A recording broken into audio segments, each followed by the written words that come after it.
13th lesson. The topic is response, reception, recognition, biology for the Form 4 class. In our previous lesson, we were able to discuss the different parts of the ear, the adaptations and the functions. So in today's lesson, we are going to describe the mechanism of hearing. In other words, how does your ear perceive sound and interpret those particular sounds to give them meaningful meaning. So we will be looking at how perception of sound takes place and how it's interpreted to give different meanings. Of course, at the end of the lesson, you'll be expected to be able to relate the structures of the human ear in relation to the aspect of hearing, the mechanism of hearing in a given human being. So when it comes to perception of sound, I mentioned that definitely hearing occurs within the ears. So we have the part of the ear we refer to as the cochlea. So a cochlea, if you remember, we talk of the cochlea being subdivided into 3 canals. Okay, a canal is just an opening, although it's a hollow. So that means, for example, your mouth is a canal.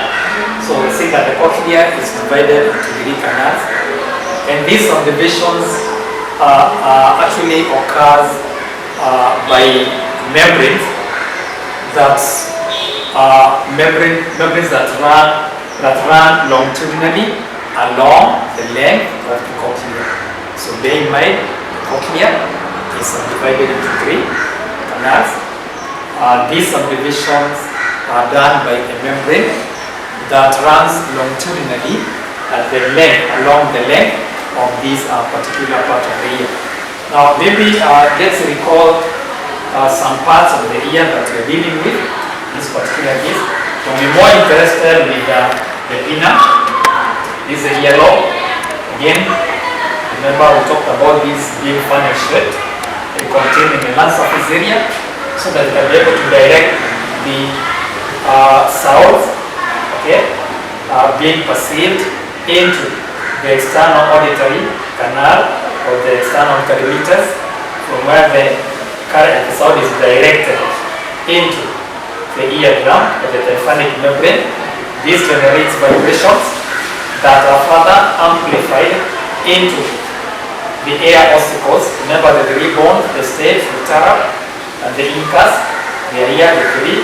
So vibrations from the tympanic membrane, the eardrum, are further amplified to generate more vibrations, and this is now where stimulation occurs. So the vibrations are amplified into the cochlea. So these are cochlea and cochlea, these are the semicircular canals, the 3 of them. See the portion that you are really looking at. So I'm talking about the cochlea having 3 canals that are surrounded by different electrodes. Of course, this is a station tube. So this is the main part that we are really interested in. But I hope you are recalling how transmission occurs. So briefly, if you have to recall that again, this is external, okay, the ear canal, whatever comes in. So this is the direction of the earwaves. When they come in here, bear in mind this is a problem. This is a cochlea, so it's just a small part of that. So the eardrum, the middle ear. So this is the middle ear part of that. So what we have is that sound waves are directed into the ear brain, to the internal auditory meters. Of course, they encounter the eardrum, okay, the tympanic membrane. Now the membrane vibrates in response to the sound waves that are entering the ear. Now these are transmitted into the malleus. So remember the 3 bones. You have the malleus, the stapes, the incus and the stapes. So vibrations are generated from this, okay, the eardrum into the malleus. Further vibration disturbs the incus and the stapes. Remember we talked of these 3 bones are being attached by suspensory ligaments, and at the same time they have a leverage system.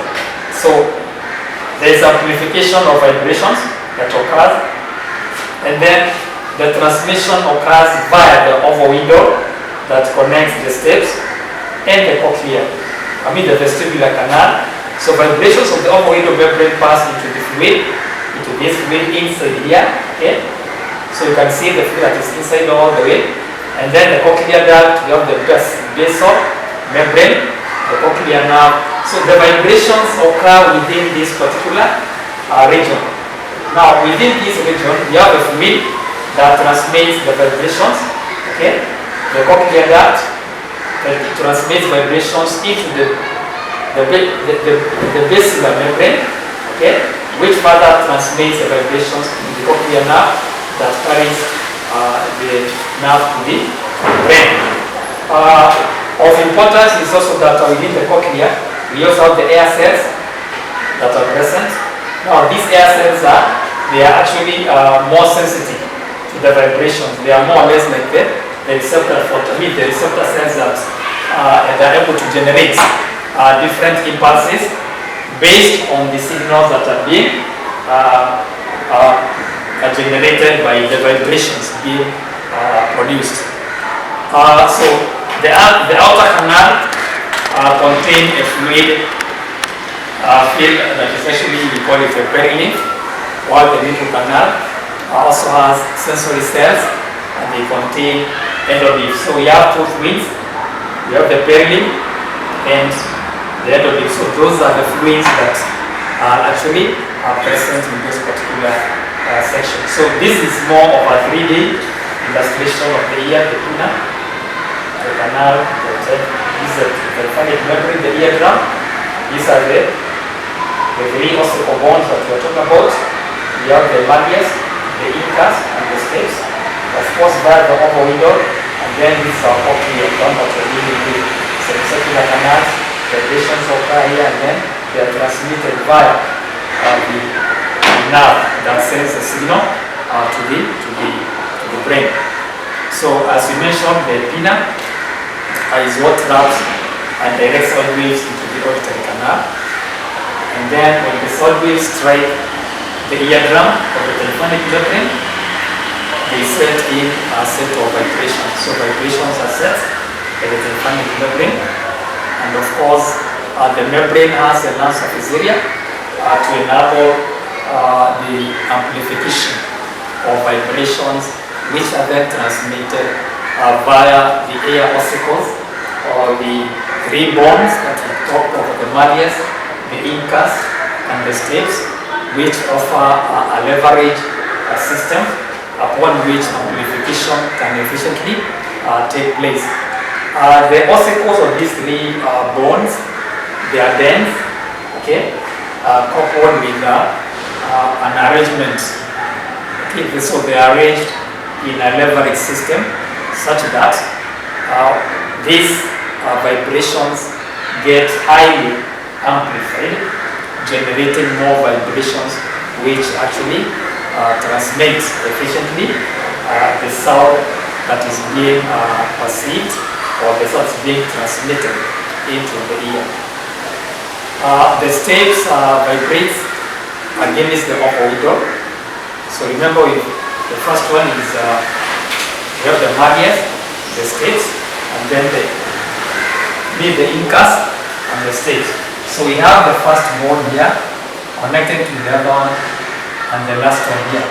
So malleus, this is the arm and the stapes. So this one is connected. So as this receives the signal from the eardrum, vibrations occur among as this.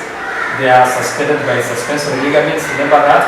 So the vibrations are taken to the ovoidal. Okay? So within the ovoidal, there is a smaller tympanic membrane, and that also, being a tympanic membrane nature, it is receiving vibrations that have been amplified by the three bones, the ear ossicles. Then you expect the amplification to actually be even more.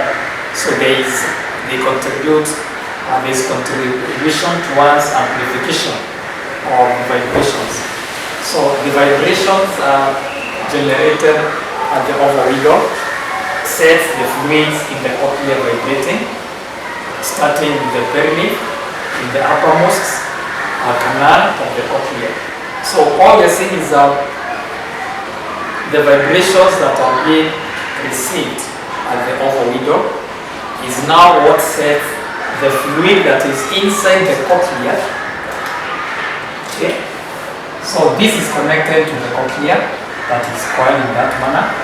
But then remember, here we have a fluid that is present. So immediately those vibrations that reach here, the fluid inside also starts vibrating. So there is vibration of the fluid that is within the canals of the cochlea. We mentioned that the cochlea has 3 canals. So that means the vibrations occur, and then in turn, okay, now as the fluid starts to actually vibrate also, it causes the other fluid in the middle canal to vibrate, and this vibration stimulates the sensory areas that are present. Okay. So we break, take a break, we'll be back.